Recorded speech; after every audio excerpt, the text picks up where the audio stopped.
about 15, 20 minutes in usually. All right, guys. All right, everybody be quiet. We're about ready to go.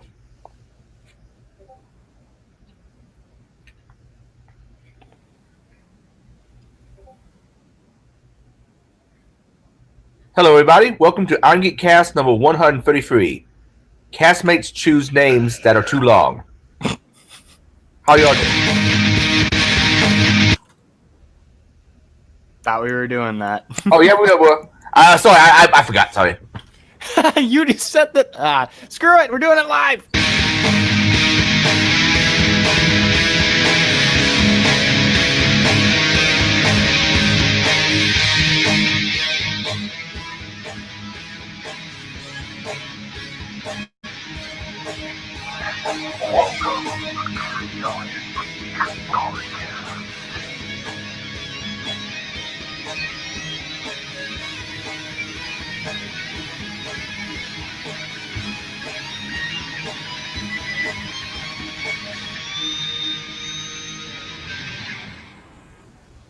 All right. How's everybody doing?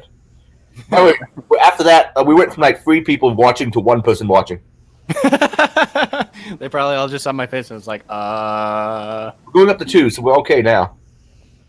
How you guys doing? I guess I should probably go in order as I see them on the cast. I guess Darren then. How you doing? Oh, not too bad. Just busy as fuck. So it's kind of a good and bad thing to have. Next up, Caprico. I am doing well. I'm excited for next week, and I also got my merch in yesterday. So Yay! You got it with you right now? You can show it to the screen? You have it next to you right now, so you can show it to the screen? I'm wearing it. Oh, okay. Stand up there. So it's on my Teespring. And could speak at the same time, so it activates your camera. Okay. Okay, I'm going to show it now, and I'm going to keep talking, but here we go. It's the Caprico's Cave 1, or t-shirt, which is the first line that I'll do. I don't know about anything else. There's hoodies and sweatshirts. Or sorry, there's hoodies and t-shirts of it, so go buy if you want. I don't know. Cool. And how about you, Jack? Yeah, I'm good. You And I'm the same as always. I got derby kind of course next week to do. I have to test some equipment out because laptop number 2 was malfunctioning. Luckily, I have 6 of the things. I always had stuff in previous years. But the thing is, I have them all disarrayed of different places because I have one pack. I can fit 4 rigs in one small Pelican case. But then I have 2 other rigs someplace else around here that I need to find. My house is kind of on the messy side. I'm not doing any better on that front, so I can understand that. There was like one day I was trying to find. There's something simple. It was just to find a specific like USB-C cord for my headphones that I have. That's got this little charging port or charging like pod that the headphones go into. Couldn't find it for the life of me. It was in my bag. Huh. I was just like, okay. Yeah, for reading for work, I got me this new Kindle Paperwhite. This one, I still don't know if this one has access via cellular because it asks you for Wi-Fi before you can even do anything with it. So I'm wondering if my Wi-Fi went away, if it would then connect to cellular for just getting books. I'm not sure how this thing totally functions. Yeah, I'm not sure on that front. Oh, I've what never is had it? a tab. Oh, it's one of those e-ink ebook readers. The Kindle Paperwhite, whatever generation is the newest of the Paperwhites. Well, I mean, does it have a SIM? Does it ask for a SIM? It doesn't ask for a SIM, neither did the one I had previously that could connect the cellular. I've never had one that could connect to cellular. It's all been I like second gen one, but like when with keyboard could. Or you just That's trying to... interesting. And this one says it can based on what it says on Amazon itself when you buy it. There's a huge price jump between this and the next one up. It's almost like twice as much, and it has like a one's bigger screen. And it has a side bezel that you can hold on to and physical page turn buttons. But I'm not really sure that it was worth it. So I went with this cheaper one so I could. While I'm at work, I have a certain walking path I can do, and my boss is giving me various documentation to read, and this might be easier than printing it off. Yeah. Because some of these things are like, here's like a 70-page manual from NIST. Yes, and those bangles could get quite wordy, quite boring, and yeah. Yeah. I'm actually reading a management book right now for how to do management. It's called Management Tools, as I recall. It's not actually bad. I can see how it'd be insightful for a manager. And I guess it lets me know what my manager is doing and why we're doing it. Though I'm not sure I'm getting the most out of the content. I'm not sure I ever actually want to be a manager. I understand it comes with higher pay, but... Mm. Pardon me. I mean, the only thing I hated about management was coming in on the weekends and doing those bonding courses. Huh. Oh, by the way, I found this out today. Baby alligator legs are actually pretty good. To eat, I'm sure. Yeah, there's a Cajun place a few miles from where I live where you can just buy it uncooked and bring it home. Oh, that's nice. Pre-marinated, all wrapped up in this plastic, vacuum sealed. Huh. Also got some crawfish etouffee there. Though that I really need a base for it because it came out too thin. I tried to put it on some I'm trying to cut total carbs, so I put it on top of some what is it called? Rice cauliflower. Really? Yeah, it doesn't really. It's not very much like rice. No, it's not. I'm sorry to tell you this, but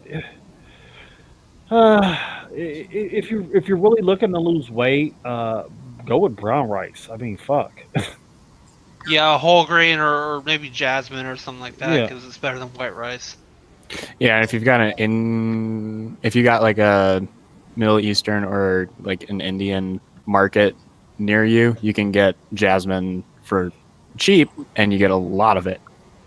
Yeah, or try Sam's Club or Costco. I know Sam's Club definitely does because the one up near me does, and Costco probably good too. Costco, the last time I was there, I'm pretty sure they're still carrying it, but it's different between each one. But that's just how Costco kind of works. Yeah. Yeah, I mean, his best bet's probably going to be Sam's Club because the closest Costco to him is on my side of the bridge, I think. Yeah, as far as I know. What about that? What's that? Quinoa? Quinoa. Quinoa's okay. It's kind of hipster food, but it's good mixed with other things. Like if you mix it with some rice, it's not bad. But it's kind of hippie food. So, where do I put my quinoa and take that and like add some avocado to it? I mean, you could. And the room goes silent. All right. Actually, what I need to do is cut all the carbs out pretty much, but I've not been doing that as of yet. Anyway. Announcements. I see nothing in announcements. DerbyCon is next week. I'll type that in. Are we going to try and do a show? I'm assuming not. I don't think we're going to. I think we're all going to do it Wednesday because I don't have anything to set up until Thursday. Okay. I'll be driving down to Louisville. So I might not be able to make it, but I don't know. Depends on when we get there. I think we're gonna try and leave a little earlier in the morning and then get everything situated. And I might be able to do it from like the venue or whatever, but we'll see. Yeah, I'm not sure when I have my room. That's something you got to figure out. Yeah, Eric sent the information to me a while back, but it's it's been a bit. So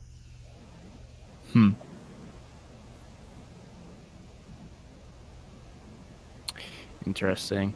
Other than that, I can't really think of any other big announcements.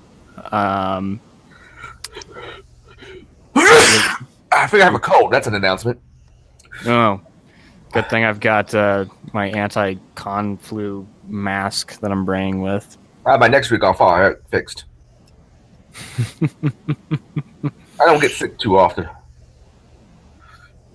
Yeah, I've noticed that ever since I moved out and got my own place, I don't get sick that much. It's weird. Okie dokie. Do you guys have any other announcements?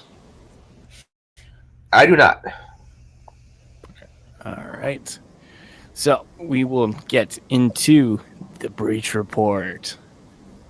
So, first and foremost, I did not make these notes, so I have looked at these for all of about 10 minutes cumulatively before the show tonight because Israel is obviously not here. So first up, we've got, and I think I can share my screen. Application window. We've got the security incident from Hostinger blog. So Hostinger blog 3 days ago. So this past Monday or Sunday, Sunday. Posted this out as a precautionary measure. They have reset all of the client passwords. So any users within that are using this application or this blog, they have reset all the passwords because of an incident where an unauthorized third party has gained access to their internal systems API, one of which had access to hashed passwords and other non-financial data. So essentially what happened here was someone got onto their API and then was able to escalate privileges to then the server to then pull off usernames, emails, hash passwords, first names, and IP addresses that were there on that API through this third party. And you want to know what that number was? It was 14 million users. Also, I have never heard of this. Does anyone know what this is? This blog, Hostinger? No, can't say that I do. Yeah, It's probably one of those host comparisons, HostGator Shared versus web. DreamHost versus whatever. Yeah, it's probably one of those, or they're a host themselves, one of the two. Yeah, so they do shared web hosting, cloud hosting, VPS hosting, domain checking, website builder. So they're basically trying to be a they're web host. they're like they're a web host thing. That's standard Cool. fare. I didn't even know that these. Oh, sorry. Yeah, I didn't even know that these guys existed. To be completely honest, it goes in a little bit more detail on what actually happened, what they've done, what steps they've taken. Obviously, since they're releasing this now, I believe that they have said that they've had some IR people come out from external and internal sources to investigate and figure everything out. They have narrowed it down to where the intrusion came in and have locked that down to their knowledge and from what they are saying here. So if you have a Hostinger or Hostinger account, go ahead and reset your passwords and go right through that whole process because your info is probably out there and it's probably cracked. It doesn't say what kind of hash algorithm it is, which has me a little worried. So, Oh, it's only 64-bit unsalted hash.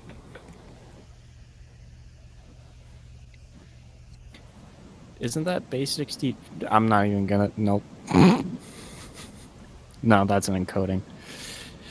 Okay. Unless you guys have... as someone, well, as someone who's worked in web hosting before, they could have just used a commercially available like client software solution like WHMCS or something like that, and that got popped. So that's why they're finding the breach. That happens quite often, actually. Yeah, and I mean, there's a definite theme that's happened in the last month or so, with a lot of. I'm seeing, at least I am seeing, a lot of web-centered attack vectors being exploited, because between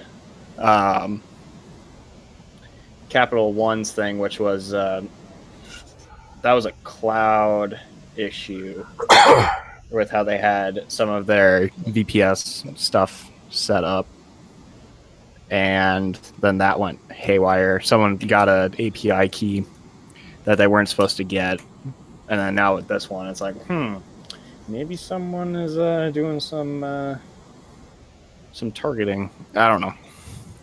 It's also not really hard at all to get started as a web host, because you can buy a dedicated server from some other hosts. Like I can go to DreamHost and go, hey, give me a dedicated server for $400 a month, and I can throw 40 clients on there for $3 each, and at the end of the month, I made $100 just on that, and that's not hard to do. And because of a lot of them use control panels like cPanel or Plesk, it doesn't require a lot of technical know-how how to do it. So you don't end up securing your shit, or you don't update your shit because you can't afford downtime or things like that. So it's a very low profit industry that's really easy to get into. So people do it. Yeah, it's interesting that you bring that up.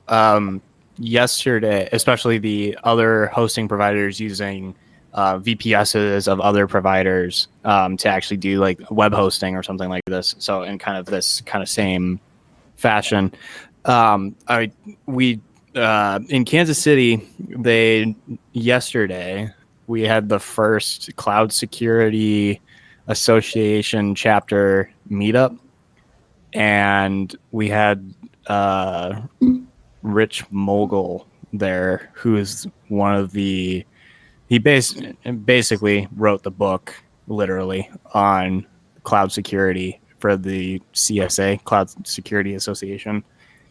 And he actually said that a lot. He's like, wait, you do realize everyone is using Amazon, right?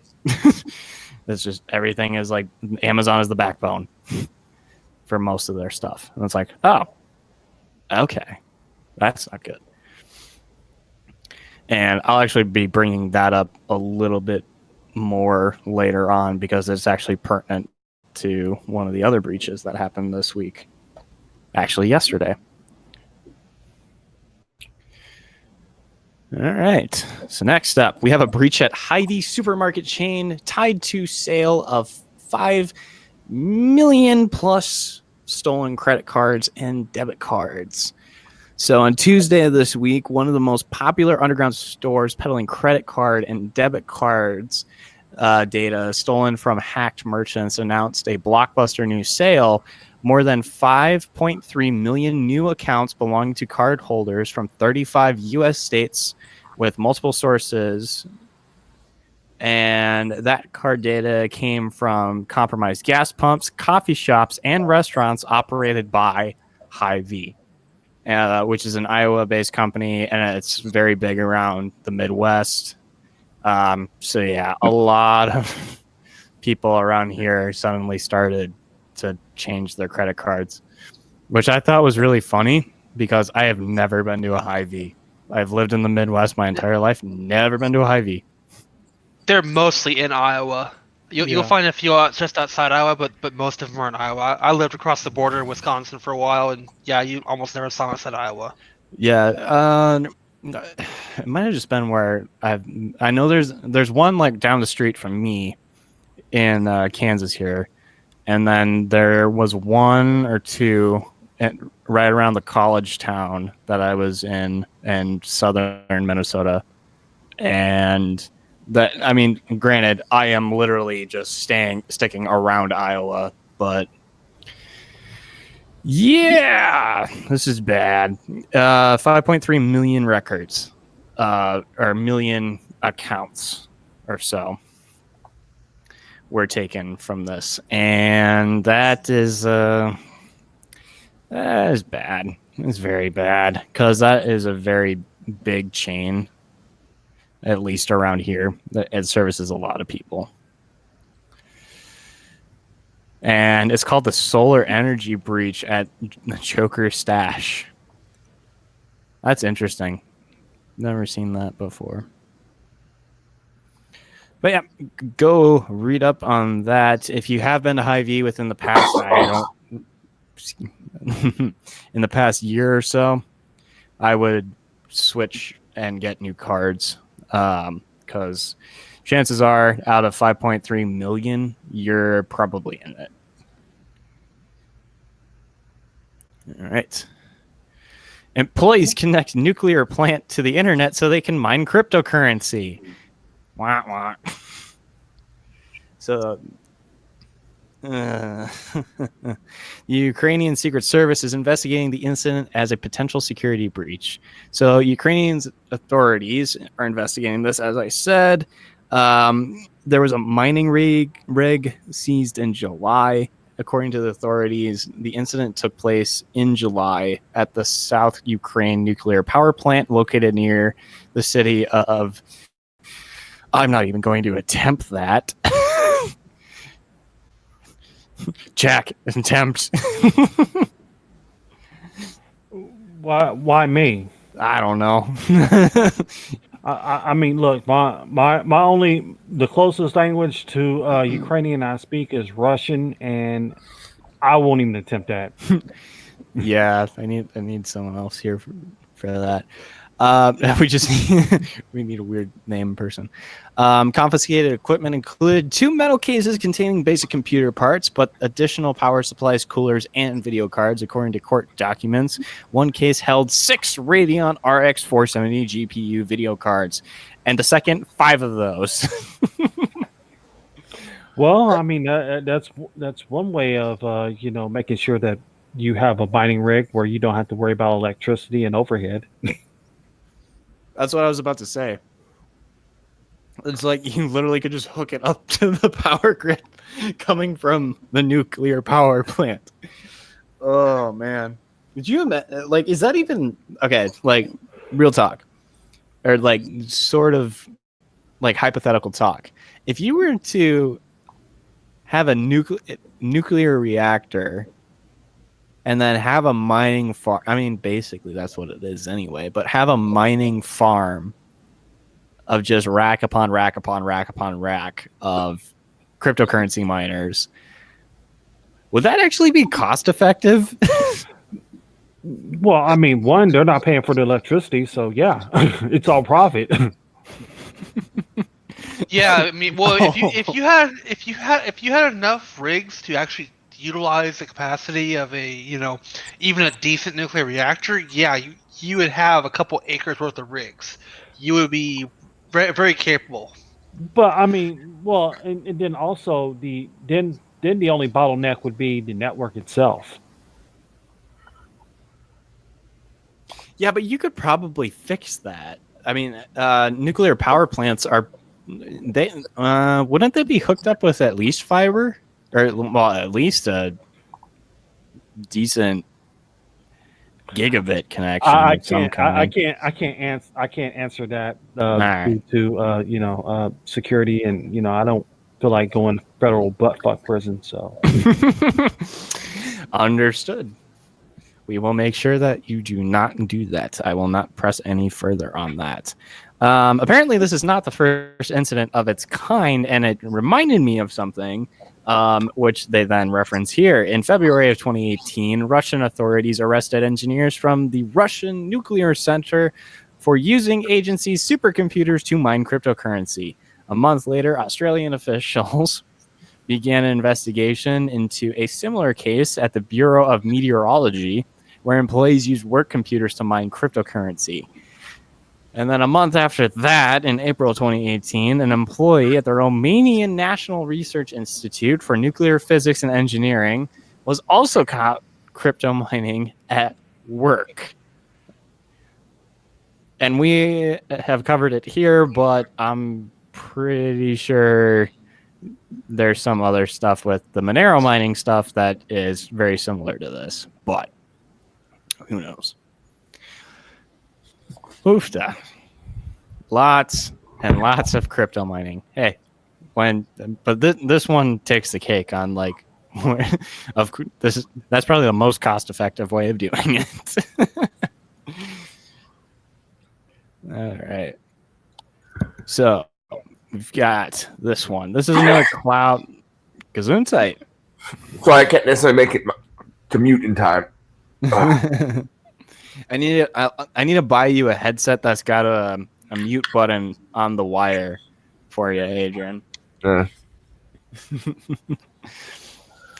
Imperva discloses security incident impacting cloud firewall users. Imperva is a kind of a private cloud, from what I understand.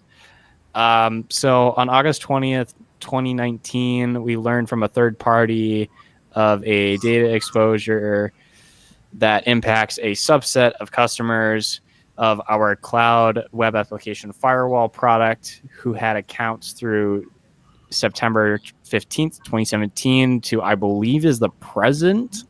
And exposed data included customer email along with hashed and salted passwords for a subset of customers the company had registered up until September. Okay, so it's everything there and then up to September 15th, 2017. For a small number of users, API keys and customer-provided SSL certificates were also exposed. That's a first. The SSL certificates, I haven't seen one of those yet in a breach report. And also, apologies to Specialist Valdez, because I think he's going and changing his credit cards right now. Oofta. As a result, the company said it began notifying impacted customers and started forcing users to change their passwords for their cloud web application firewall accounts. And when reached out for additional comment via email and telephone, an Imperva spokesperson cited the ongoing investigation and said they can't provide any other details. And the question is, where did the breach occur? Because the server was left exposed online by accident or due to unauthorized forceful intrusion. Is the third party who found the breach a source of law enforcement, a bug bounty hunter, or one of Imperva's customers? And did the breach occur in 2017 but was only now discovered? All good questions. Now, I'm going to pull it up on my other screen here and bring it over, but Krebs also had something on this. And what's funny was he also quoted the guy that I just saw yesterday. Small world. So where am I at? We're going to go right here. So same kind of thing. This is what they kind of have their own private cloud that they have all of their users of the product in Capsula, which is that web application firewall. And those API keys and all that other stuff is there too. To quote the guy I found yesterday, according to Mogul, an attacker in possession of a customer's API keys and SSL certificates could use that access to significantly undermine the security of traffic flowing to and from a customer's various websites. At a minimum, he said, an attacker in possession of these keys could reduce the security of the web application firewall settings and exempt or whitelist from the WAF scrubbing technology and any traffic coming from the attacker. So basically what that means is I can then go into that appliance, whitelist myself, and then whitelist my device or my C2 server or command and control server, and then say, hey, let all my traffic through, and I can just start pounding anything that's between myself and the web firewall and the application that I want to attack, which will kind of negate any sort of controls that you have in place from that web application firewall. I'm trying not to use acronyms during this, but it's hard. So it's very bad. Also, there's the risk of a man-in-the-middle attack if they find someone using that website and they're using that SSL certificate in the middle. So can get clear text traffic back, which means exposure of user credentials, all that fun stuff. So it's bad, is what we're saying. You guys have any comment on that? Nope. Cool. All right, and that will do it for the breach report. And anything they want to bring up or seen before we move into vulnerability of the week? Not really. All right. So I was looking for what to talk about today on the vulnerability of the week and found this pop up, and this was active exploitation of CVE 2019-11510. And I'm like, okay, cool. That makes no sense to me. It caught my eye anyway. So a recent discovery from Project Zero India found that you can do arbitrary file download to extract clear text passwords and hashes.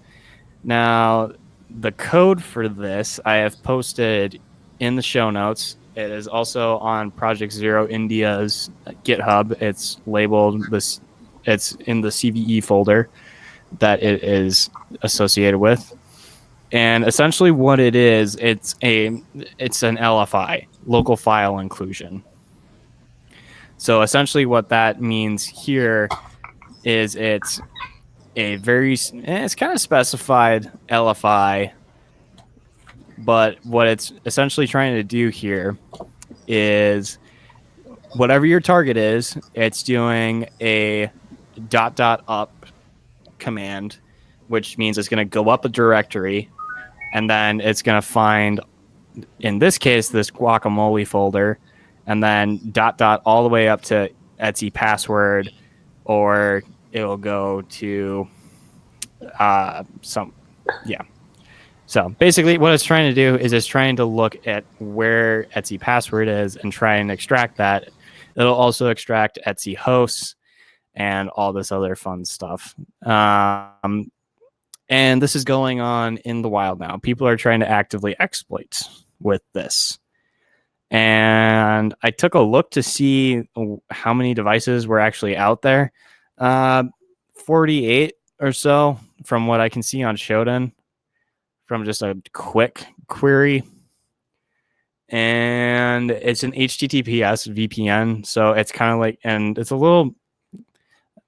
the first time that I've heard of Pulse. Have you guys used them at all for any of your guys' stuff?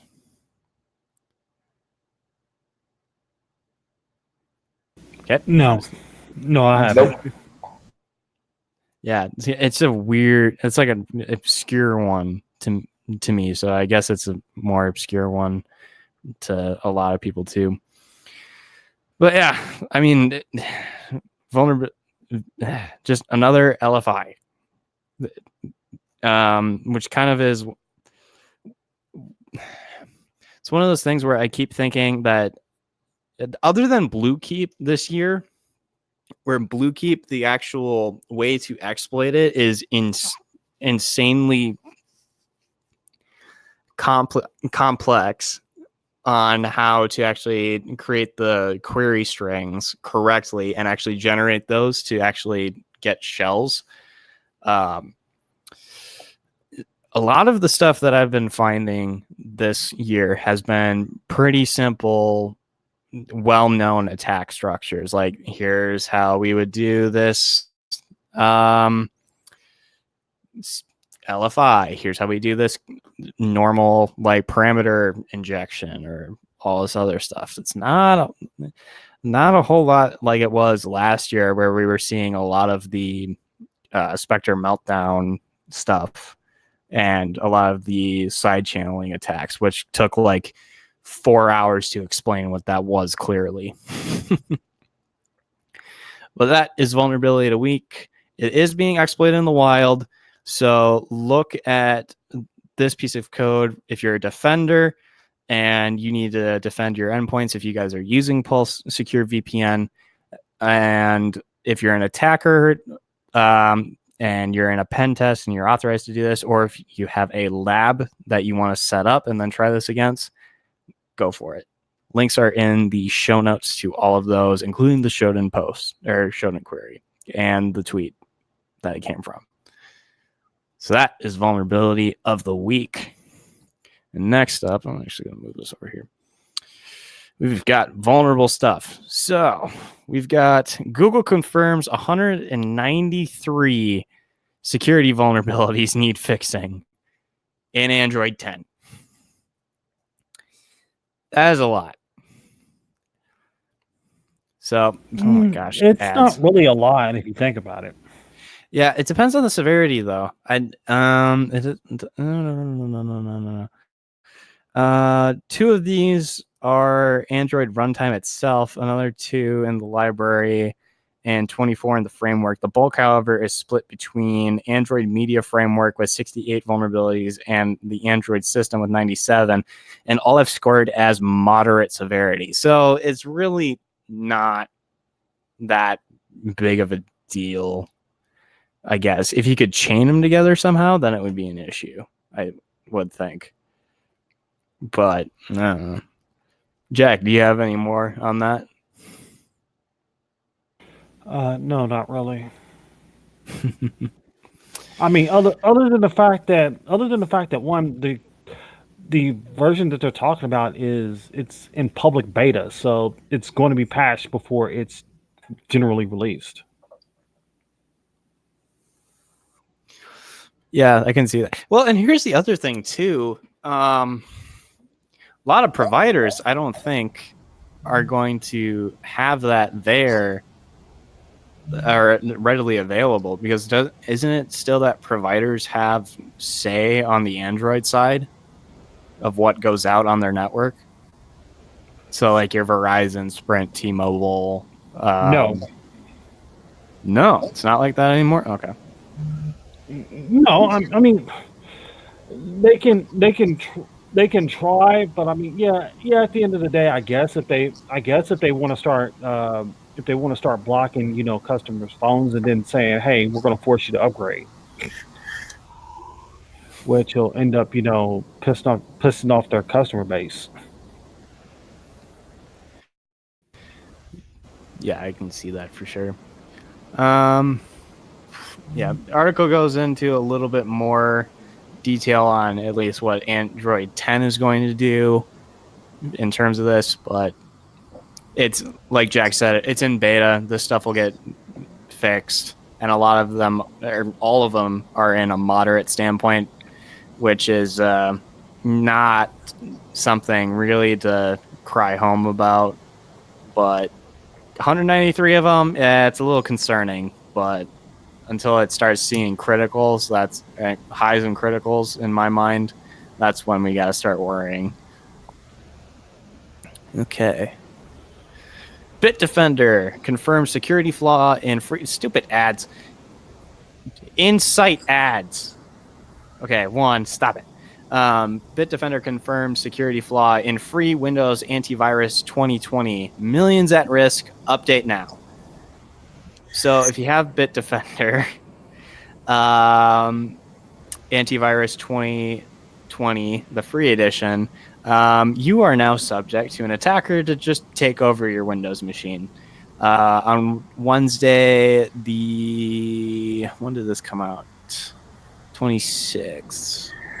That was last Wednesday, 21st. So last Wednesday, researchers from the Silicon Valley-based security firm SafeBreach revealed a critical security flaw in Bitdefender's popular and latest free antivirus for Windows that allows a malicious attacker to entirely take over a user's computer.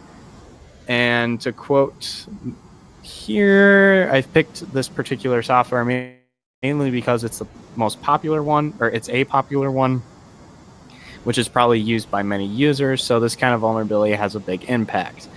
And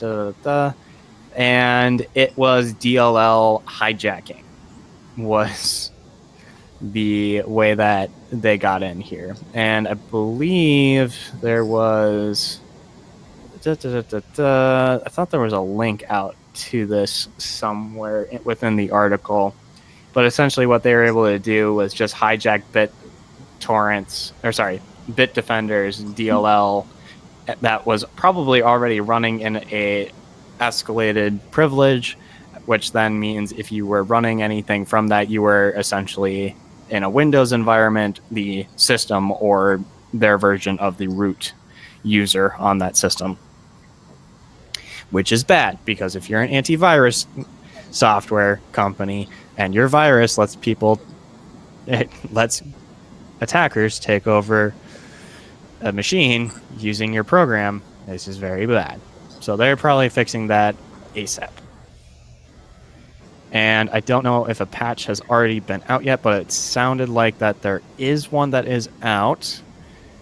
So go ahead and update your Bitdefender if you have Bitdefender on your machine or at work. I don't know. Is Bitdefender used in corporate environments? Probably not the free version, I would think. Fuck no, not free. If you're using free version, I suggest you go ahead and just go ahead and say you're going to take vacation for 2 weeks and not come back, or tighten up your resume, whatever you want to choose. Whatever you want to call it, right? All right. So I've been talking about Dell for the last couple of months. Lenovo enters the ring on bloatware being vulnerable to stuff. So Lenovo security flaw could affect millions. What to do now? So owners of old Lenovo laptops need to uninstall the Lenovo Solution Center as soon as possible. Security researchers at Pen Test Partners found a critical vulnerability in the Lenovo Solution Center that could hand admin privileges over to hackers or malware.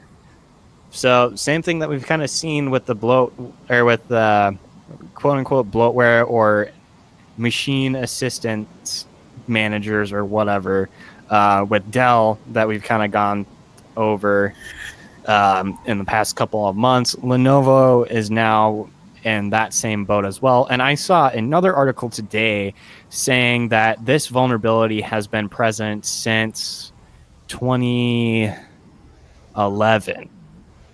And it is still present on all. Yeah. So manufactured between, if you have a Lenovo machine that was manufactured between 2011 and 2018, and you have Lenovo Solution Center on your machine, go ahead and uninstall that. Or if you want to completely get rid of any of that bloatware, I would do one of two things that was described in the other article I found this morning, which was either reinstall Windows from a base image or install Linux. Either of those options works to get rid of this vulnerability because it just deletes all of the Lenovo kind of what I call bloatware programs off of the machine, making it so that there is no way for that attack vector to be exploited on that machine then. Which is fun. I don't know. So, question. After this year, since Dell's been hit, Lenovo's been hit, I know Asus has their own solution for like driver management and whatever for kind of machine specific stuff. What do you guys think about pre-shipping kind of this device management software going away in like the next 2-3 years? Think it's going to happen? Think it's going to stick around? What do you guys think? I think it's probably going to be limited to maybe home users only. For now, they're going to probably start slowly but surely peeling it back because I mean, enterprise users or people who buy it in bulk, they typically reimage their own machines using their own images anyway. So they're not going to be affected too much by this tool. And then possibly, uh, possibly seeing that phased out in the home user market in the next 5 years. I could see that maybe. Yeah, I think that's right. My only like rebuttal to that, or addendum to that, it's not really a rebuttal. Would be the bring your own device policy.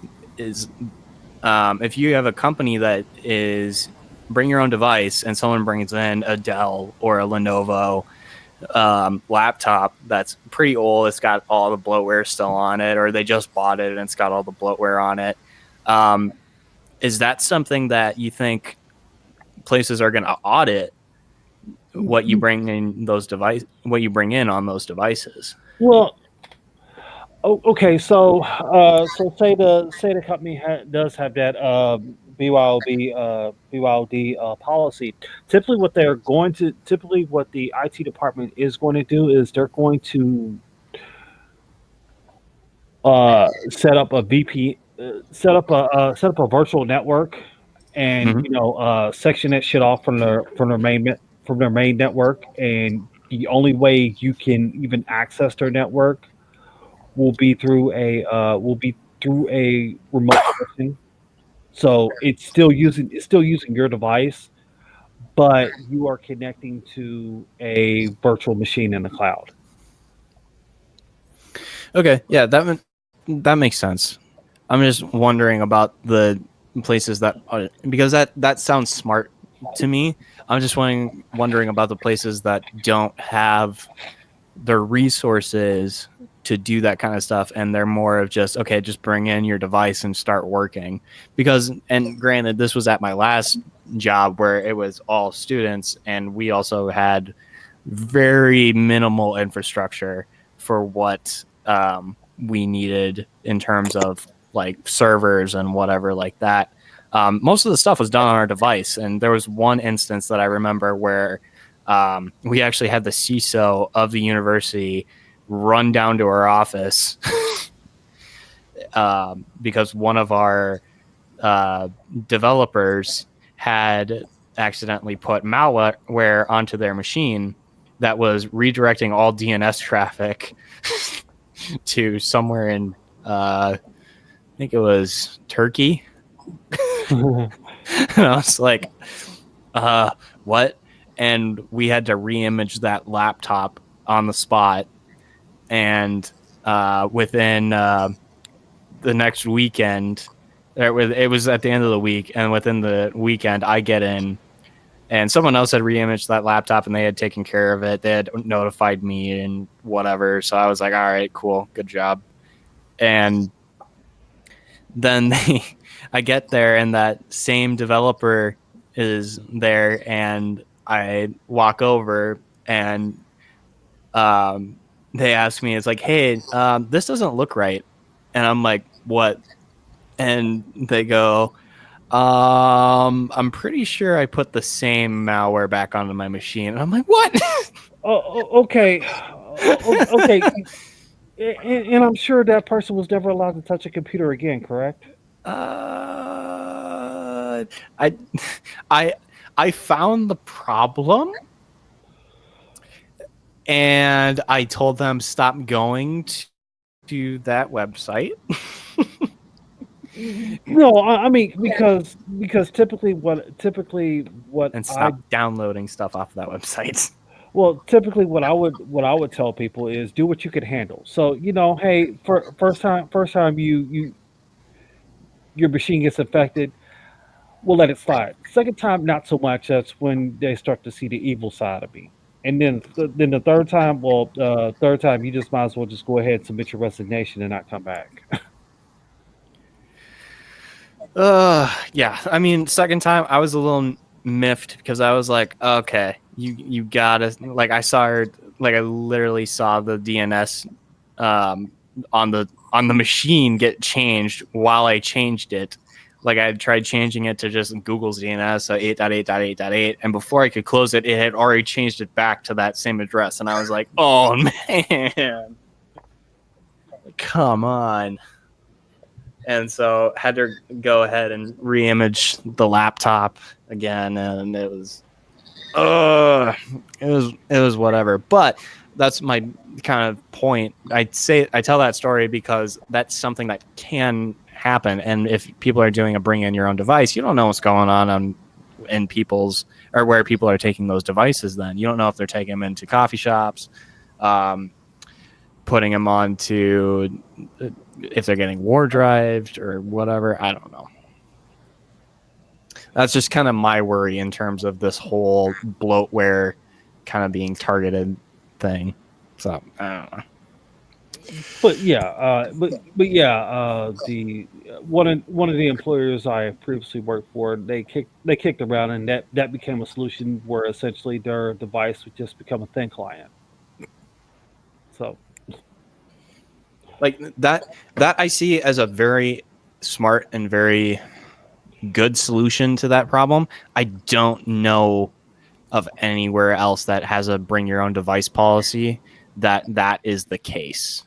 but then again, they had the budget for that. Exactly. And I'm pretty sure I know what kind of employer you're talking about here.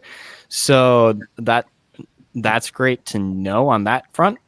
But in like a general consumer, like a marketing firm in Kansas City that has a bring your own device policy probably isn't going to have that kind of high dollar value behind them. yeah, and especially towards like the IT group, because a lot of that high value, or a lot of the budget, that high percentage of that budget is then going towards what the money makers are, which would be the marketing side. Yeah. So having them bring in their own device, that cuts down on overhead costs, and all you need is like one server rack and one IT guy. But I digress. One IT guy is overworked as fuck. Yeah, I digress, but sometimes that's the case. Or I can see that being the case. So hopefully this stems to manufacturers to stop putting their bloatware onto it. Or if you are a consumer, anytime that you buy a device, re-image it, and unless you absolutely need it for like machine drivers, but then get rid of it, or you probably can get drivers from another source, like from the official website, and just manually install them yourself, and not through these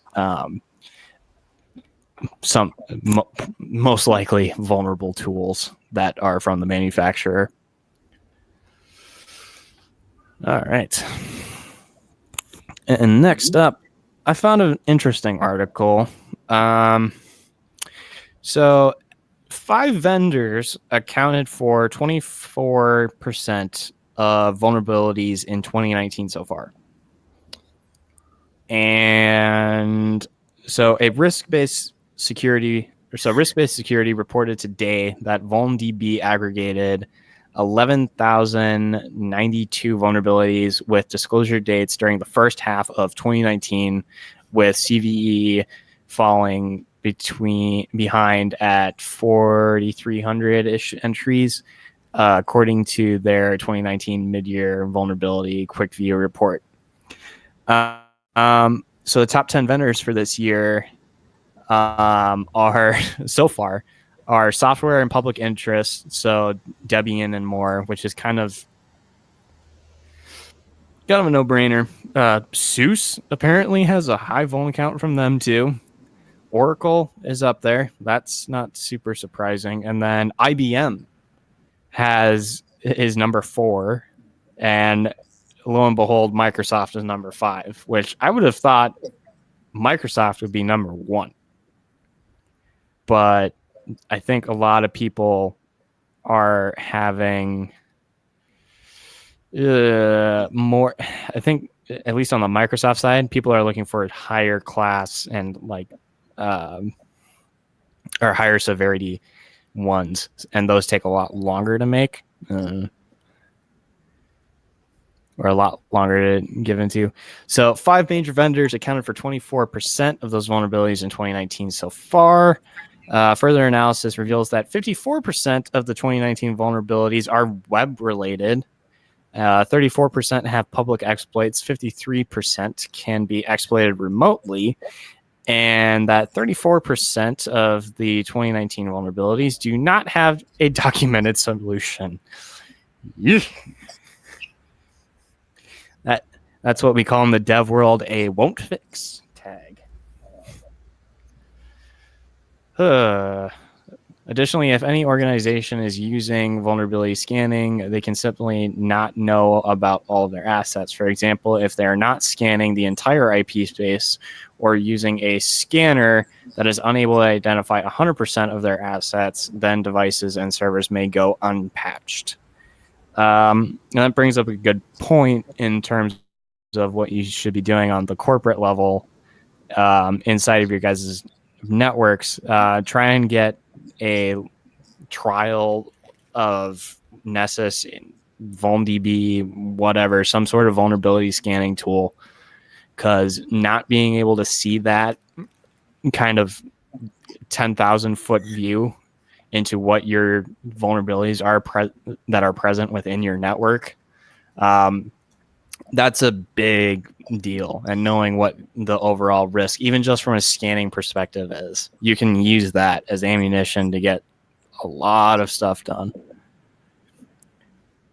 Or if you can't afford that, that's where you'd contract out to places that can do that for you. Penetration testers also do vulnerability scanning. So,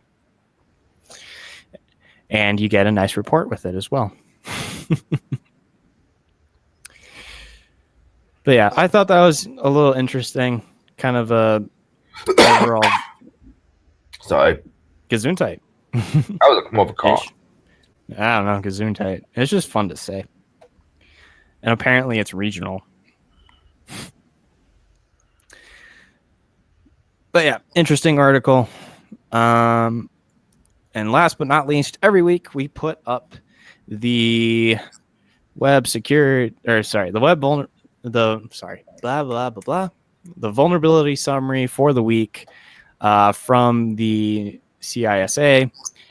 And notably, there are a couple that I thought were kind of interesting because I've been messing around a lot in WordPress, but there's a couple of new high WordPress vulnerabilities that are out there that I'm going to be looking into myself, as well as some of the other things that we've talked about as well. On the vulnerable stuff, there's some Android stuff that's been thrown in here, and CVs are all linked out there. So if we didn't talk about it, or there wasn't an article that we found on it, Acrobat got hit heavy this week. There are a lot of Acrobats this week. Well, I mean, Acrobat's always getting hit hard. Oh, yeah.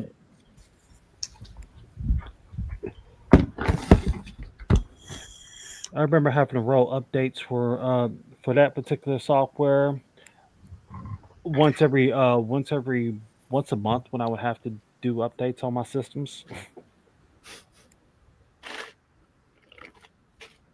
Yeah. And a lot of these are,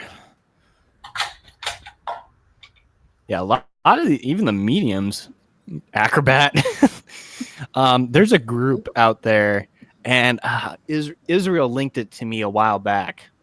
I think it was last week, like right after the day after. I think it was Thursday last week. He linked it to me that there was there's a bug bounty group or a bug bounty collective that had Acrobat as its target, and they also disclosed a ton of stuff within like a week for the Acrobat, which that was nuts. So go ahead, take a look at this, viewers at home. So yeah, I'm just catching up on the chat. I need to know how to exploit Windows vulnerability. Go ahead and just Google. I get a lot of open-ended questions sometimes in email. I'm like, no, and someone like, teach me how to hack. I'm like, Teach me how to hack. Teach me how to hack. I can be your next Go, mom. there's a great website that has all the answers to that. It's lmgtfy.com. Yeah, and then type in irongeek.com in that website. Oh, wait, you said LGTY? LMGTFY. Yeah. Yeah, I know which one that is. I don't know. I always send people to Lemon Party, so. One Man, One Jaw is my favorite. No. Which means he doesn't scream. And he has all these scars all over his legs, so you know he did that kind of crap before.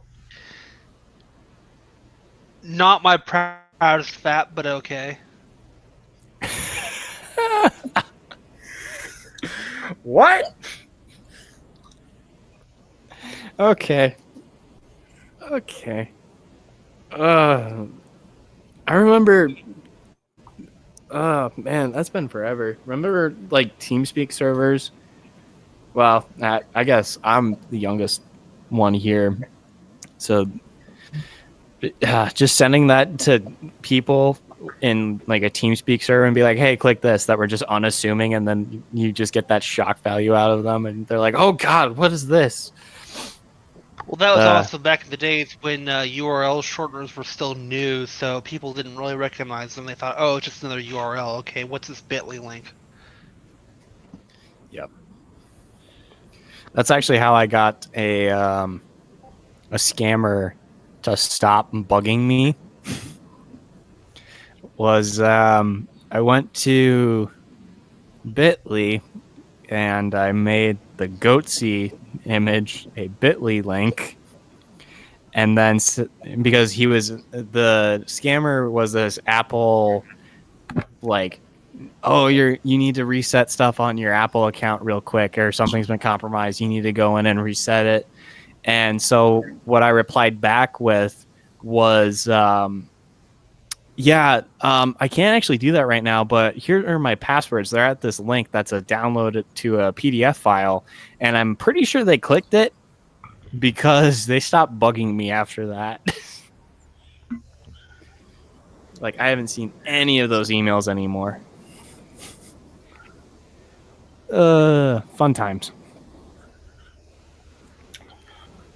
All right, onwards and upwards into cool tools of the week. Unless you guys have anything else in vulnerable stuff. No. Okay. So I've got 3 tools on here. First up is WordPress Scan, because I've been using this a lot, and this is also kind of a more of one that should be in your guys' toolbox, especially from a web pen test perspective or a bug bounty perspective. Looking for WordPress vulnerabilities, looking at different plugins and enumeration. This tool basically does all of that for you. I recently did a pen test where I actually got to enumerate WordPress users, and all I had to do was just give it a flag. It is a very well-rounded tool. It's been, I think wasn't this back in it was in the Backtrack days. No, it's been around for a while. I used it way back in the day. Yeah, so it's been around. It's been in Backtrack. It's been in Kali, or it's in Kali. First CTF I used it on was actually the Mr. Robot CTF that was on VulnHub, because it's the website that you go to, or that the virtual machine serves up as a WordPress server. So I actually got to use that to figure out a bunch of stuff on the the machine. It also does brute forcing too, but be careful with that, especially if you're a pen tester, because sometimes clients no likey brute forcey. But super well-rounded tool. It's got good output specifications that you can make. I think you can make it do JSON. You can make it do like normal greppable stuff. I usually just do normal greppable and then pipe that into a text file so that I have that later. And coupling that with the tools that we talked about last week with dir search and those sec lists that I found last week. That's kind of your full suite for all of enumeration, and WordPress scanner can also do some light exploitation as well, but more general attacks such as brute forcing and that kind of stuff. And it also links you out to a couple of things. So like if you have a plugin that has a cross-site scripting vulnerability within it, in the output, it'll actually give you a link to that vulnerability disclosure at the least. And I believe there was one where I actually got exploit code off of one of the things that I was able to find in one of those plugins. And the next one. So, cool tool. Really like it. I'm sure these guys have used it more than once. Adrian's used it, so you know it's good. You know it's easy to use, and yeah, I mean, yeah, it is easy to use. I mean, there's a pretty here's something that's interesting. There is like an unwritten standard in hacking tools, I feel like, and that because I can use most of the tools most of the tools that I have in my arsenal are fairly similar in terms of like how they're structured, and which is kind of cool for at least an ex-dev, because seeing that everything has kind of got the same standard or this unwritten standard is kind of cool, because as a dev, I didn't see standards followed at all, which sucked. All right, next up we have wireghouls ... So remember that LFI thing I was talking about before? Yeah, this can do a little bit more of a simplistic directory traversal fuzzer. So it's the same kind of thing that we talked about in the vulnerability of the week. It does the ... slash attack, where it just makes a bunch of ... slashes and throws them across the screen. So for instance, here's one of their samples where that doesn't really show it super well, but it essentially looks like this. It will actually go out and incrementally go through and add each of these ... slashes in this tool. So all you need to do is give it a URL and then and a bunch of extensions and files that you want to find. So for instance, finding Etsy password, win.ini, .env, mysql.conf, like stuff like that, depending on the application that you're looking at. Also using those sec lists in conjunction with this too, super helpful.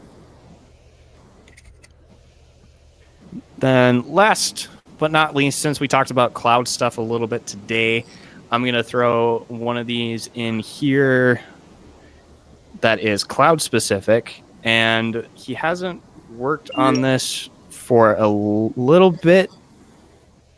But remember the Venmo thing where someone dumped or found that you could grab every transaction from Venmo?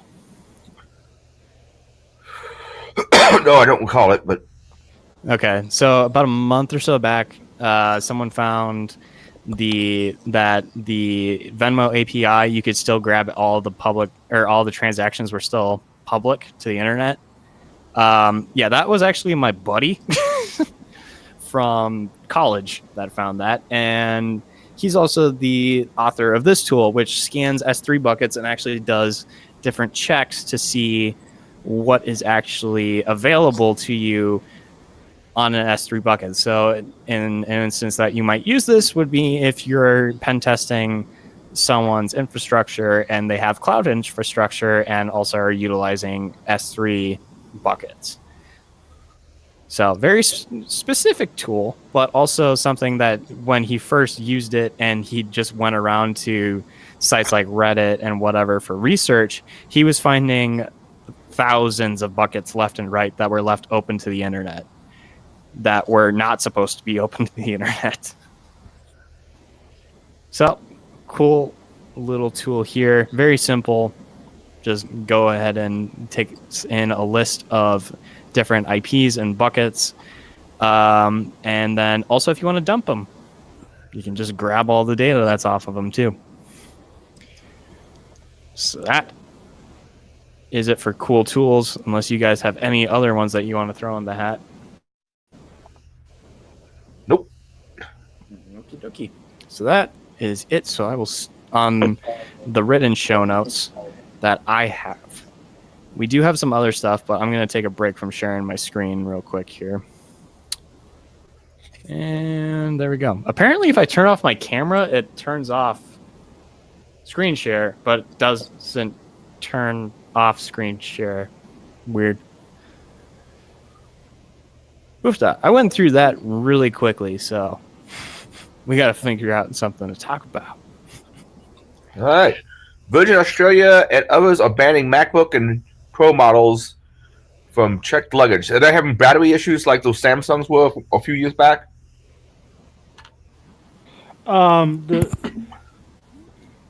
Yes and no. So,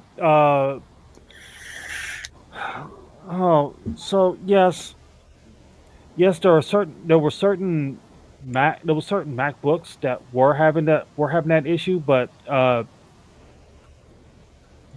you can't tell one version from another without really looking at it, knowing what you're looking at. So to me, it's much to do about nothing. So you can't tell whether or not it's been the one that had the recall and had the upgraded battery, or whether it was the one that was two versions before it that doesn't have a problem at all.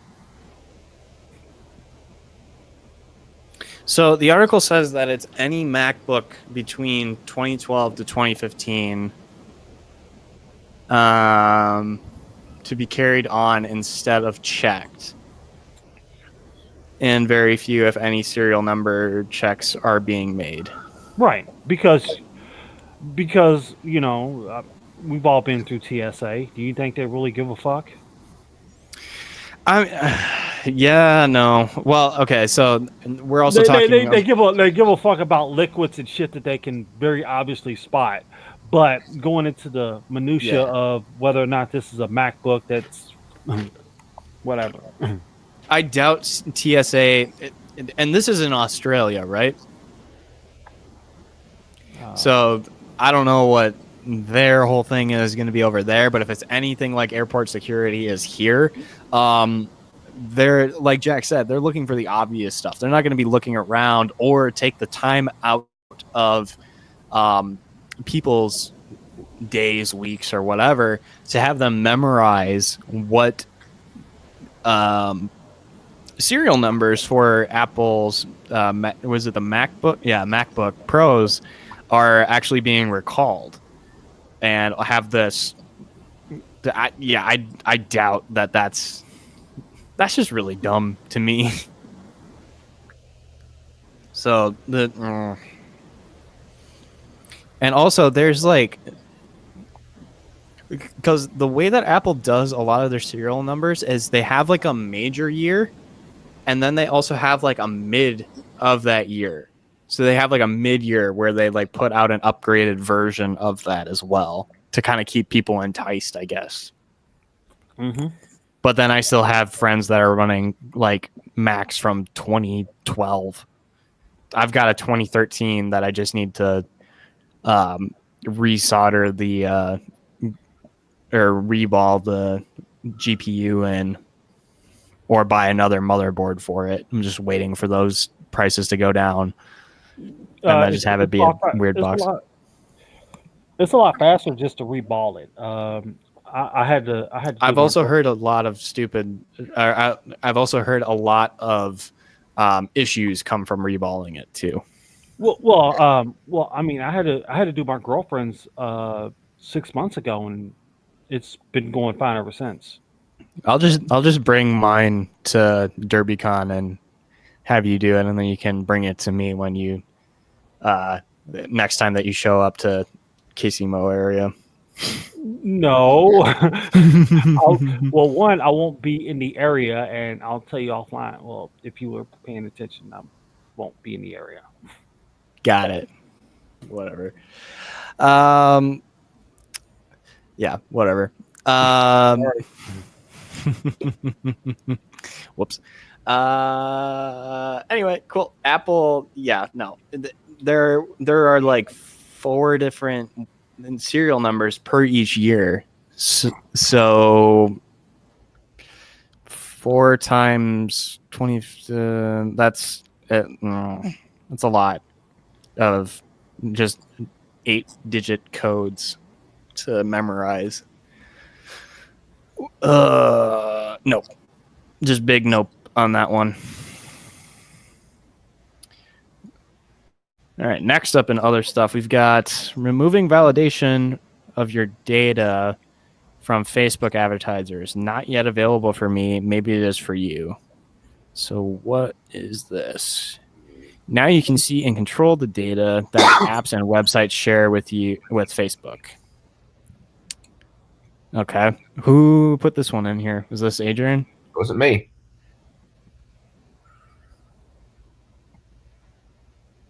Okay, I'm going to assume it was Israel. Okay, so many apps and websites are free because they're supported by online advertising, and to reach people who are more likely to care about what they are selling. So basically what this is we had the big issue with Cambridge Analytica last year. Was that last year? That was last year, right? Where they were using activity from apps or certain permissions that were a little nefarious to then gain a ton of data that they could aggregate on other people, which then they use for nefarious means. Ish. So what apparently this is supposed to do, and I think Israel said in the notes, is he can't see it yet. And I'll have to check into this, but maybe there's a way that that we can clear off all of our what apps control our data, because especially if you've had an account for a long time, chances are you still have some meandering permissions out there that probably need to get taken care of. Which might be a good thing if it's actually there.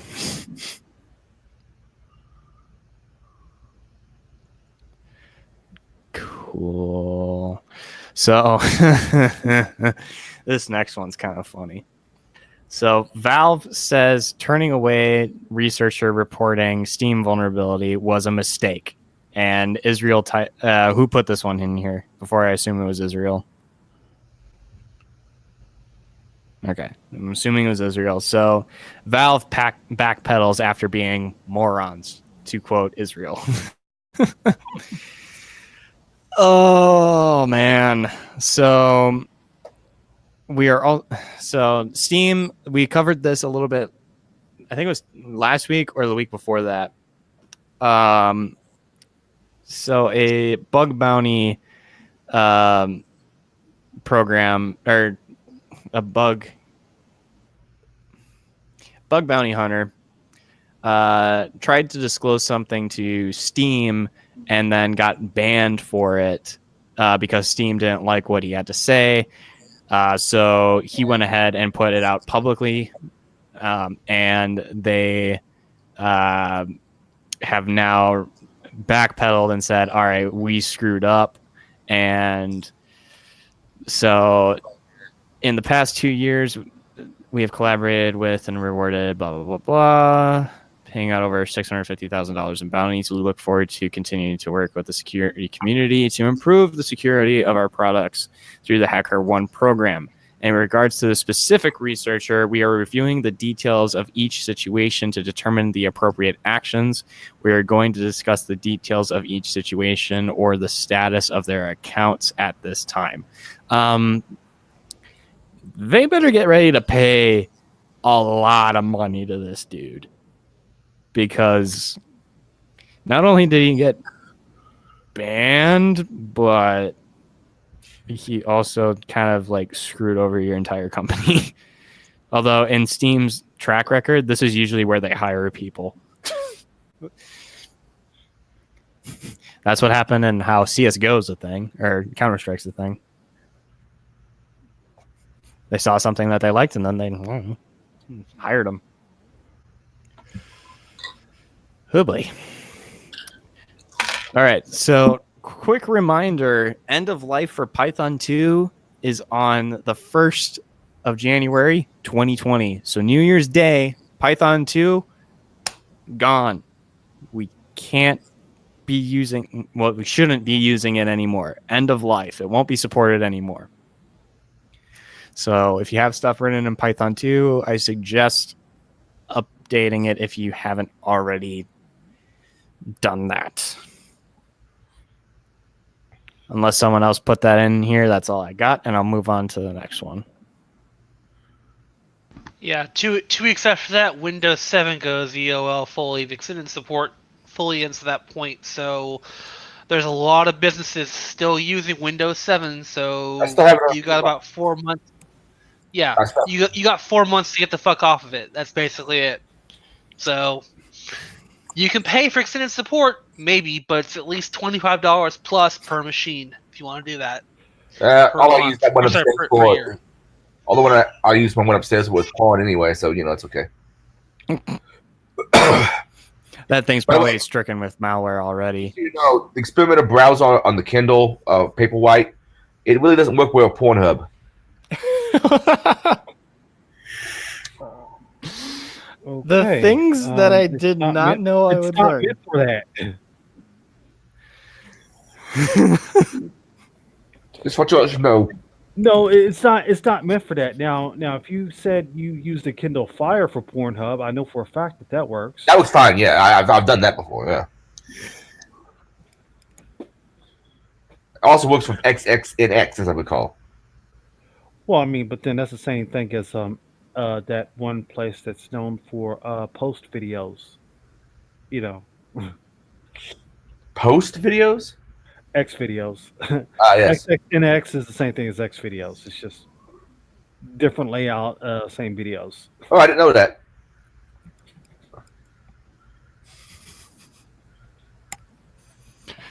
I have an education in the world of the internet.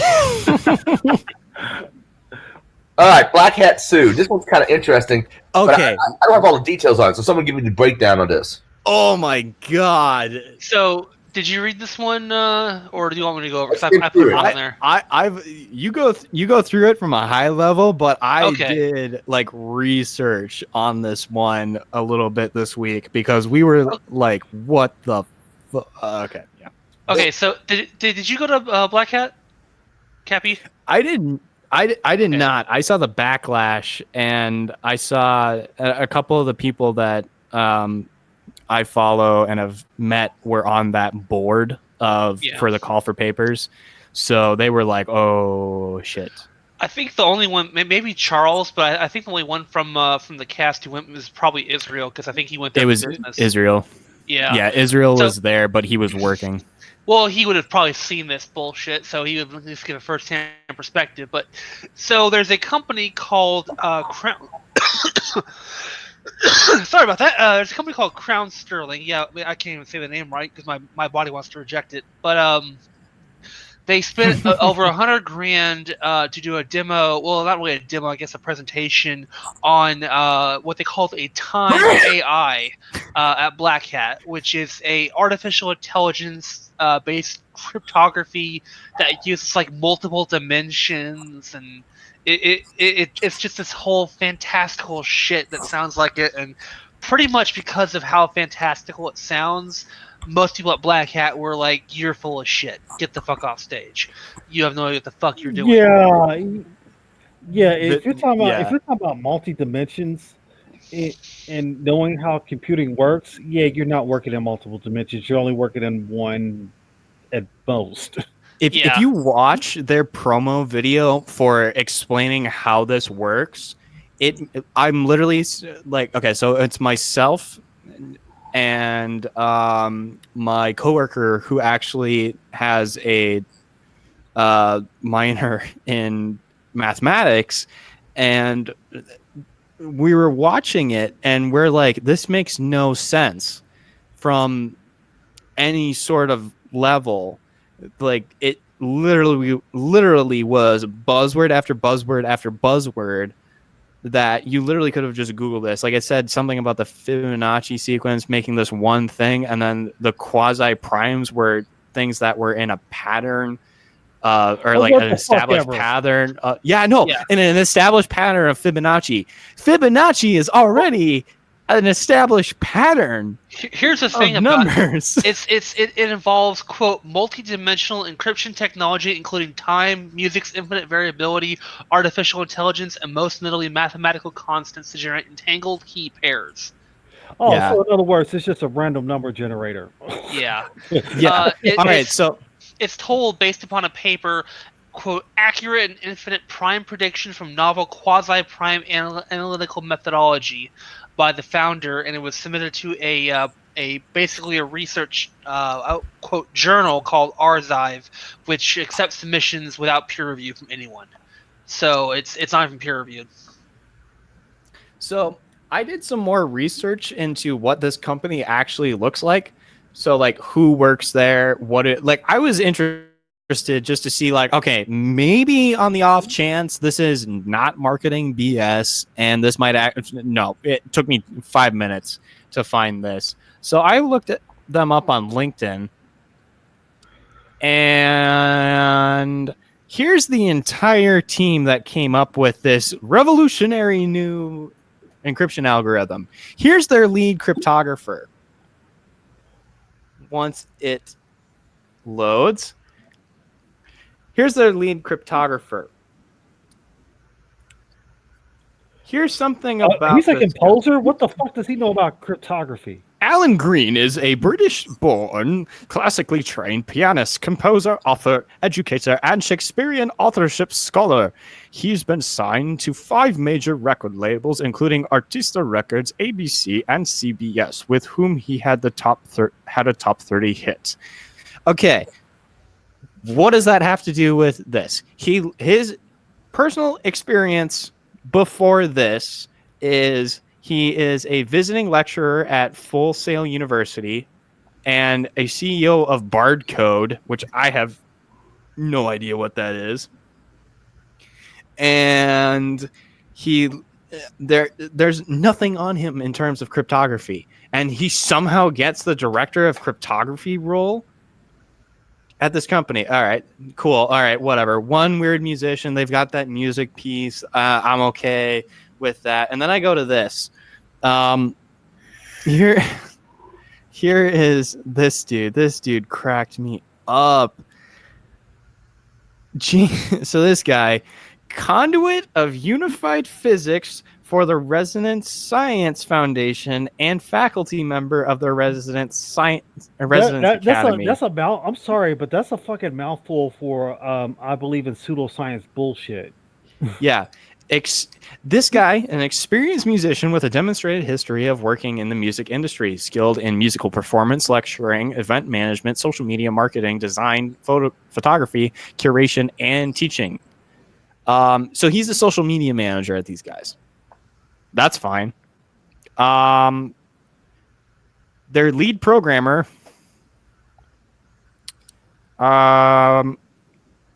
Graduated in 2016. Now, I'm okay with like some like up and comer having like this huge thing, but the dude literally has every single like. There's no low level languages here. No low level. Well, I mean, he's just there to design he's just there The to design interface. the pretty front end and get the GUI right. Yeah, He's that's not all he's I'm not saying with he's not the this. back end because wait a minute. Well, those the back end developer that was up in there. Back-end software developer. I can't view a lot Oh, of these people. I can show you a trick. Let me see if I can pull them up. Okay. Let me see here. And while Jack's pulling that up, a lot of the rest of these are all executive assistants, and they're like entrepreneurs that have no idea, have no sort of just security background at all, or their marketing or whatever. So this whole thing has no grounds into actual cryptography. It is literally a marketing stunt. So they're upset though because Black Hat has some kind of no harassment thing in the code of conduct, and people were heckling them. They didn't get. I don't think that's a heckle. That's just calling out BS. Especially when you are the. Granted, they paid for the money. They were paid for that slot, which fine. But when you're selling vaporware like that, especially at Black Hat, which I know Black Hat has turned into VendorCon for the most part, but you also are inviting and have some of the top guys in the industry there, you're gonna get called out. Especially if you don't have anything to show for it. Like if you go to their website to there's no code, there's no anything. It is like there's a public beta coming soon, and there's a form that you can sign up for that they'll probably send you some like BS with. I'm actually interested to get this code because then I'm gonna like tear it apart because that no is what I'm saying. Jack, have you had any progress? I had to remember my LinkedIn password. Sorry. It's all good, but the same thing applies here. But it's bad, is what I'm saying, and the fact that they got through Black Hat, yeah, it's bad. But how much money they also gave to that too? Someone put it out there. And I believe it was close. It was $100,000, just $100,000 to be the keynote, but then there were some added costs on top of that for the presentation, for like the slot, and it totaled like 150 or something like that. It was nuts. So they've got backing apparently, which is also nuts. But yeah. Is bad. He's very bad. I feel bad for everyone that was on the committee for reviewing papers and everything, because they wrongly got hit with a lot of that stuff. So I don't know. Darren, since you put this in, do you have anything else to add on this, or like we can back and forth? I think you covered a lot of the extra more than I could because I didn't even know that much about it. So. Yeah. Let it serve as a warning that in the InfoSec community, and I guess really at IT in general, if you peddle bullshit, we will find you out and we will mock your ass. I will throw it back in your face, like hard. You ever seen gorilla? You know why? Have you ever seen gorillas get fed in a zoo? They have riot shields because they throw poop at you. Imagine that. So that's the first thing I found. I actually have to quickly ask. I'm not sharing my screen. Did you go over why they were sued, or why Black Hat was being sued? So Black Hat's being sued because Black Hat's being sued because of people at the conference calling them out for it being this kind of vaporware. There's no, like, it's wrong. There's no, even from like the idea standpoint, I'm just throwing that out the window. From the personnel standpoint that they have there, it's very infeasible to me that they would have. Thank you, sir. So let's check out this back-end developer real quick. I have it off screen. But kind of the big reason why they were sued is because they were being told, "Oh, we're gonna make sure you felt included," and they got bullied because no, you're full of shit. And they're trying to sue over that because that wasn't enforced. Okay, so they're only back-end developer. Head tutor of computer science at California State University in Bakersfield from August 2015 to 2017. And then he is, since January 2019 to the present, has been the back-end developer for Crown Sterling Limited LLC. And you saw that job description that I sent you before I sent you his. Mm-hmm. So he ain't there no more. Oof. To quote, I analyze requirements and design, develop, and implement software applications for multiple systems. I gather requirements and conduct interviews with stakeholders to build software. I develop core technology and middleware using C++ and Go, build APIs from the ground up. I convert mathematical schematics into software projects. What? I work with encoding, compression, serialization, and optimization algorithms. And did he literally Google? I'm going to in-text this. Hang on. This sounds way too, like, in-text. It's probably going to throw up his profile. It pulls up his profile. Yeah, it's clean, right?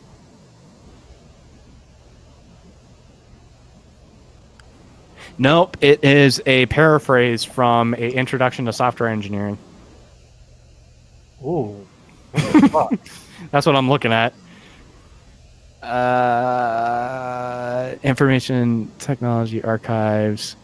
Analyze problems, solve issues, convert them to technical requirements. Yeah, I mean, it's literally like, it's like paraphrases from like all this other stuff. Dude, it's bad. Like, this is just bad.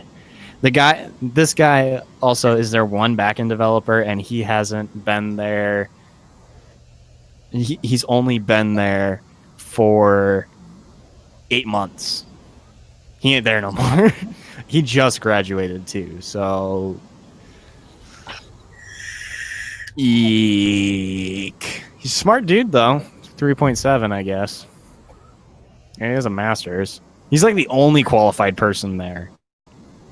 So him leaving is probably news enough that that was vaporware. You ready for the funny thing? The fucking founder, this whole company got spun up in fucking December of 2018. Uh-huh. And it looks like it's just an offshoot of another. Well, okay, so Crown Sterling Limited LLC is a subsidiary of Crown Sterling, which is kind of like this investment thing, I guess. They're kind of like a VC. They have a bunch of vested interests in a bunch of these other smaller companies. The fact that this one got vested and also got enough money to go to Black Hat and pay for the keynote spot is a little nuts.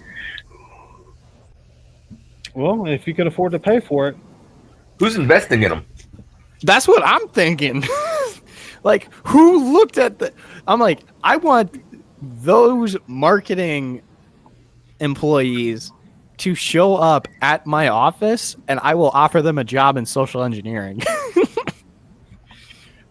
Because we will never know. I guarantee you, we will never know who that is. Oh, I want that because props, like props, man. Oh, that is so screwed up, though.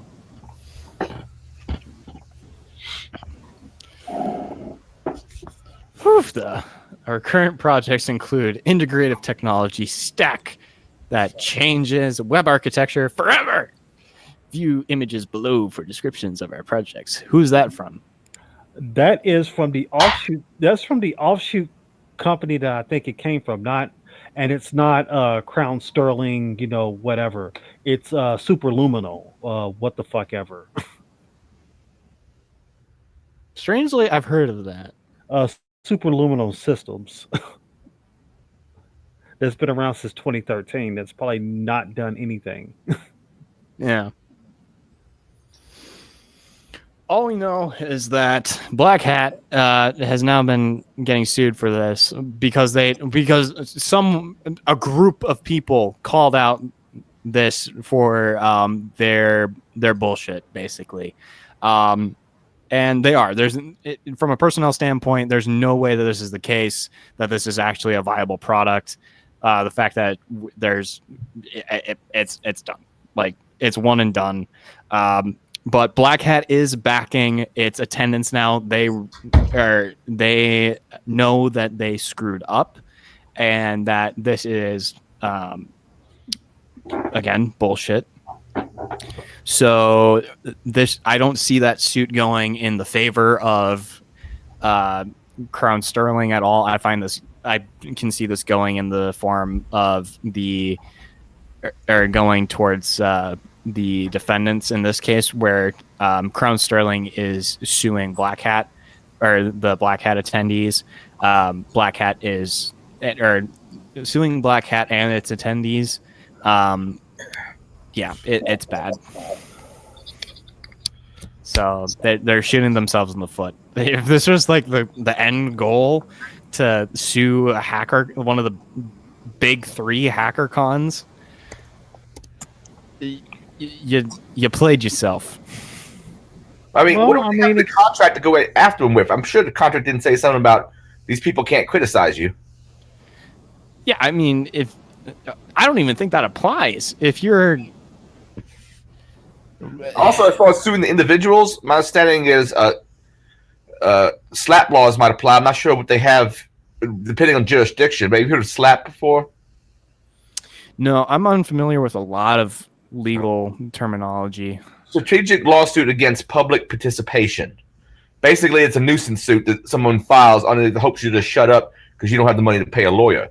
So certain jurisdictions have anti-slap laws, to where, including Indiana, apparently, from what I'm looking on this one sheet, to where if they sue you and it's a nuisance case, you can actually get your lawyers paid for. The person they're complaining about, the not the plaintiff, the defendant. I mean, that makes sense, but also the fact that Black Hat is also on the side of the defendant in this case, that is probably going to come out of their paychecks. Even if is Vegas one of those slap states? Nevada, apparently, based on what I just saw, it looks like Nevada is one. Ha! You're screwed. You guys are all screwed. No, I mean, well, fuck. I mean, I'm really not inclined. I'm really not inclined to believe that the CEO of the company is really going by that's really his fucking name. He's John Doe in the suit. Yeah. So what the fuck does this motherfucker gotta hide, Mr. Apollo? Yeah. Let me see if I can find that Black Hat suit lawsuit.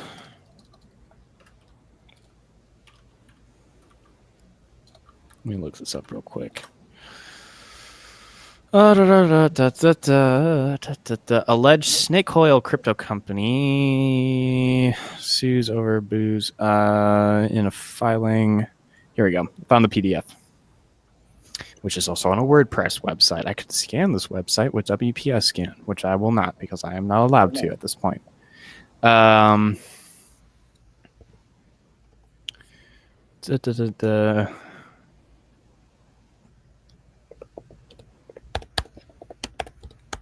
Such plaintiff identifies those defendants in this action with fictitious names.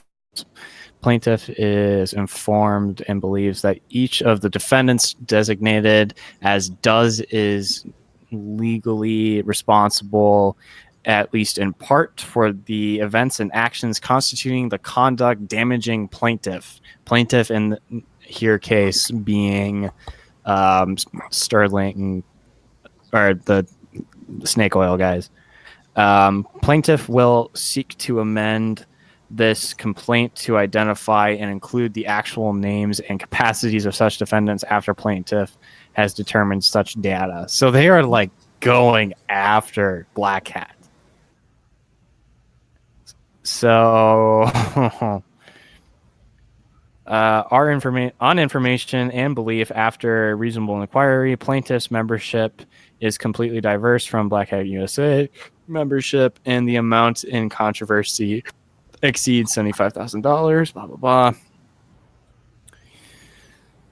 Background. This action concerns the abject failure of Black Hat USA, the organizer of Black Hat USA 2019, a celebrated and highly attended information security industry conference, to live up to its declared mission statement of fostering an open community. Open being two-way, dude. And Black Hat USA's refusal to conform to its own code of conduct to ensure a respectful, collaborative, and considerate forum for industry participants to exchange and promote their ideas and business platforms. If you promote bullshit, you get bullshit back, in my opinion. Black Hat USA's failure was occasioned by a premeditated, orchestrated attack on plaintiff Crown Sterling at Black Hat USA 2019, staged by a certain industry detractors and competitors. Plaintiff Crown Sterling was not simply a participant at the conference. No, Crown Sterling was a sponsor in purchasing the highest, quote, gold sponsorship package. Crown Sterling went all in to support the Black Hat conference, trusting that Black Hat USA reasonably would stand by its high standards, but it did not. Okay, I'm not paraphrasing a whole lot there, but this sounds more like a novel than anything else, and not a legal document. Rather than treat Crown Sterling with respect due any participant or member of the public attending the Black Hat conference, Black Hat USA looked the other way when a small group of detractors staged a coordinated harassment of Crown Sterling's scheduled talk, which was part of its sponsorship package. This small group of detractors used this staged event to initiate a smear campaign on social media during the conference and immediately after. In that campaign, these detractors defamed Crown Sterling, questioning both its integrity and its cryptography solutions, which they described in one publication as snake oil crypto. Black Hat USA's response fell well below the community standards, which they espoused. Sorry, I am not that literate in weird legal words. Rather than treat Crown Sterling a sponsor of the conference with respect due all conference participants, Black Hat USA did the opposite.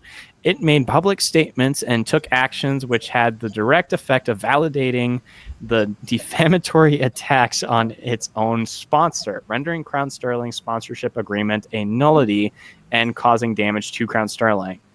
As a consequence of Black Hat USA's acts and omissions, at the very least, Crown Sterling has denied the benefit of its bargained under the sponsorship agreement for reasons entirely within Black Hat USA's control.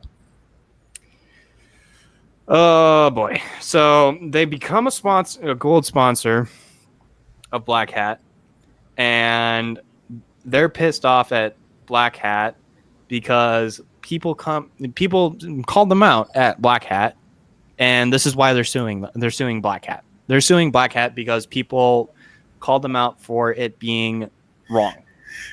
Like this, yeah, this is wrong. And I'm reading from the document. I read the basic sections. So from background, sections 8 through 12 from the actual legal statement on page 2 through 3 of and pretty much word for word, except for a couple of added quips here and there from myself. But this is dumb. Like, Black Hat's coming out on top on this one. There's no way that they get hurt by this. Like, all of InfoSec is in agreement on this. This was dumb. No one in InfoSec is saying that Black Hat is in the wrong on this. Just someone got through. This just got through.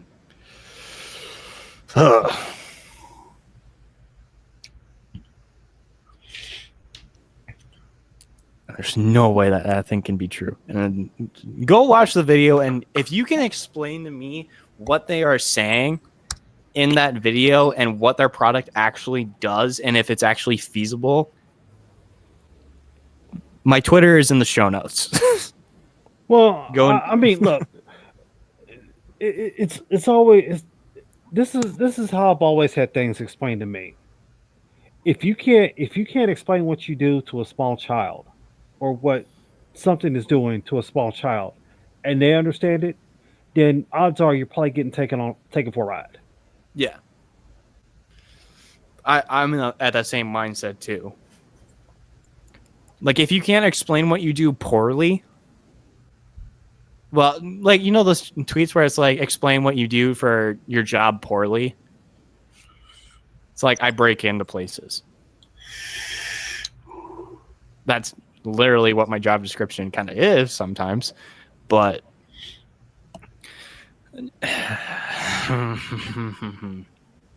I'll tell people where they fuck up at and how to fix it. But I'm not the one that does the fixing. Yeah. I get the easy job. Yeah, there's a broken window there. You might want to sweep up the glass and replace the window. Mm-hmm. Hey, your door's lock is stuck in unlock. Uber yikes on this whole thing. 'Cause that is just wrong.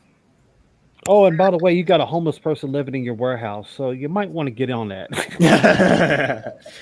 Have you told that story on stream? No, and I would never will. Okay. I was just wondering because I know that story, but I couldn't remember if we talked about it on stream or off stream. Oh, man. If I ever lied like that at Black Hat, I would expect to be called out for BS, and I'd respect you for correcting me. And that is from Specialist Valdez in chat, which is good because, and here's the other thing too. It's not so much that it was a defamatory attack against the person itself. I mean, we couldn't see, like, if they had a demo and we could see what it was actually doing, and they actually gave out like a sample of the code of the program or whatever, then you could challenge the idea that it's actually stronger or not, and then you could actually go in and if it's Black Hat, so the hackers could actually try and test it. As I just like flip my phone onto the floor. But from what I understand from the talk, it was only a PowerPoint presentation. So yeah, I mean, so yeah, I mean, yeah, I get it, but it's not like it's not like the conference Black Hat can control what their attendees do, what they do online. I mean, it's not like they're supposed to coddle and protect this this group of people who obviously, yeah, it was a bad product, and they put themselves out there, and the criticisms came, and then you know what? They should have been like either this our product is not ready for prime time, so we're going to go back into the development stage, or we're just going to pull the market off for the time being to save face or something. But geez, to turn around and sue a conference where you just gave them monies because now you didn't like the response, so now you want your monies back. It don't work that way. This ain't academia.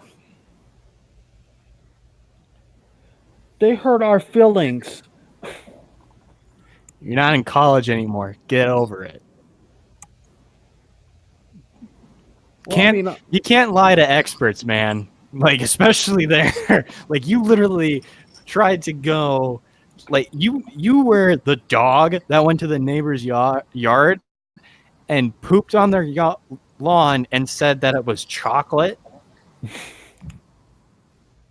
It's basically what you guys did. So no, they went to a bullshit convention and try to convince everybody that what they were selling was the genuine real deal. mm-mm. No.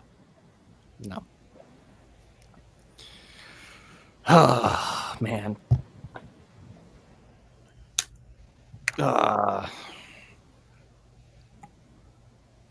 So I do know that Black Hat will be reviewing any and all talks from sponsors now, moving forward, so that this doesn't happen again. I saw that on a couple of tweets from a couple of the board members that I follow, or a couple of people that are on the Black Hat board for papers. And they tweeted out that they are going to do that now. At least a couple of individuals had said that on Twitter, or they retweeted Black Cat's tweet on that. So this shouldn't happen again, is what's going on. So I think that's the best spot to leave it at, because we'll be here all night if we keep going with it. But I'm glad that you put this in here, Darren, because I totally forgot about this. But this was a big thing. Yep. Man. I don't have anything else. So, anybody else got anything? No, that's basically it for the show notes, including all the other stuff that we talked about. Other than that, like we said at the beginning of the podcast, I will be at DerbyCon. Adrian will be at DerbyCon. He'll be running around. Yep. Charles will be there. Live Beef will be there. Israel will be there. Ricky will be there. So, yeah. I've got an extra ticket now for him, so get to repay him for last year, I guess. Is it repaying if he's paying me for the ticket? he got in the first place, and then it was Jack. Wait. Yeah, it was essentially just a throughput. So yeah, it was your ticket that you bought. You bought two, and then you sold it to Ricky, and then Ricky got one from work, and then he gave it to me. Yeah. After I paid him. Yeesh. Okay. But yeah, so we'll be there next week. If you're there, come say hi to me. Adrian's running around. Go say hi to him too. I'm hard to miss. So am I. Sometimes. Look for the really tall, skinny dude. Wow, that's like half the con. Yeah, I was about to say what next? Wearing a black shirt with white lettering on it. I'll be obscure graphic. I'm a pudgy guy with beard. Yeah, that's also super descriptive at this convention. I'll be wearing this shirt. I'll have my logo. So if you see me wearing my shirt or any other like InfoSec shirts or whatever, I'll be around. So come hang out. I'll probably be doing LobbyCon and PorchCon most of the time. So All right, everybody. See y'all next week. bye-bye. Later.